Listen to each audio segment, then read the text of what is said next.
The national president of the Catholic Women Organization of Nigeria, C1, Dame Mary Asibigontum, has offered words of encouragement to women going through challenges in their matrimonial homes, considering that marital crises are inevitable in our society.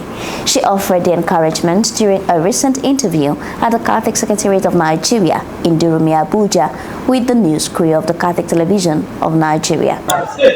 My simple message to my dear mothers, sisters, and friends who are going through challenges in life is to please continue to be hopeful that there's light at the end of the tunnel. Like today, we've heard so many messages on hope. With hope, we can go places. But when we lose hope in the midst of our challenges, it ends there. Dear sisters, mothers, and friends, let's be hopeful people, because with hope, we will reach our goal in life. And with faith, we will walk by faith and not by sight, and then we'll get to the peak of our dreams in life. Some Catholics in the Archdiocese of Abuja are advocating for better opportunities and respect for women in Nigeria. This was made known during an interview session with CTV News crew in relation to the 2025 International Women's Day. Well, there's nothing impossible with God. It's a very sad situation in Nigeria, but despite how far we've gone and all the efforts women have shown, the society, particularly the political class, have not really allowed women to have their rightful place. It's not that women have not struggled. The struggle is still on, and the struggle will continue. I therefore want to appeal to all Nigerian women not to give up. The struggle continues. We will continue to push until one day, like Martin Luther King said, one day that dream will come. We pray that Nigerian elites, the leadership, and the political class will be able to take a step to give women their rightful place. I want to commend the efforts Mr. President is doing and to pray that he should still do more. To also commend our dear First Lady for the efforts she's making. But we are appealing that more should be done.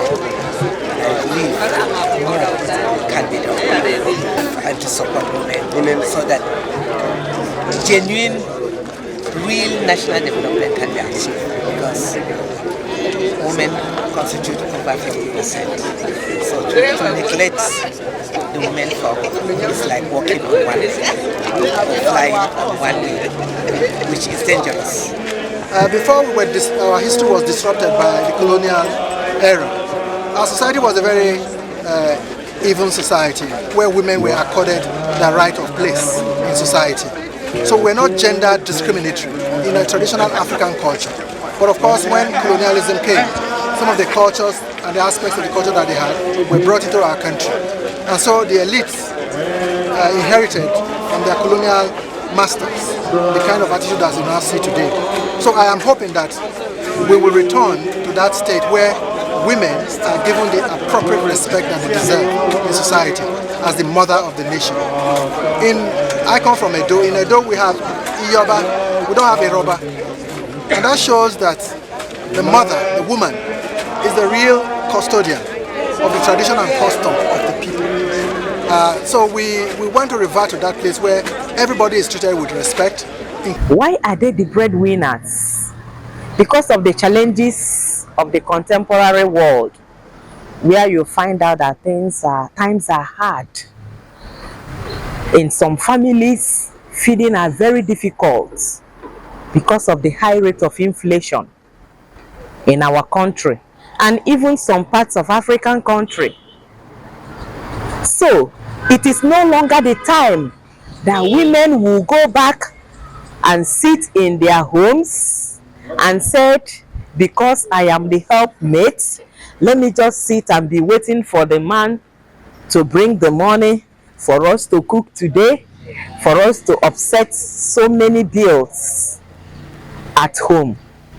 I am trying to educate women in trying to be confident of themselves, to be confident of who they are, for them to sit up, find something doing, no matter how little, so that they will be able to create an impact in the society. As a woman, you don't need to have all the money in the whole world to create an impact in your homes or in your society. You don't need to be the richest woman. Today, we are celebrating women that are heroes that have gone. We are still celebrating women that are out there who have equally represented women in the society. Like the one that has left, may her soul rest in peace, Professor Dorothy Akonyele. During her own time, she actually fought for the entire human race. And she's a woman. Right now, we have another one who retired from the World Bank, and they gave her a position in the World Trade Organization by name Dr. Mrs. Ngozi Okonjo-Iweala. But what I'm trying to drive home is that you don't need to have much money. You don't need to be more lettered. In your own very little community as a woman, try to do something.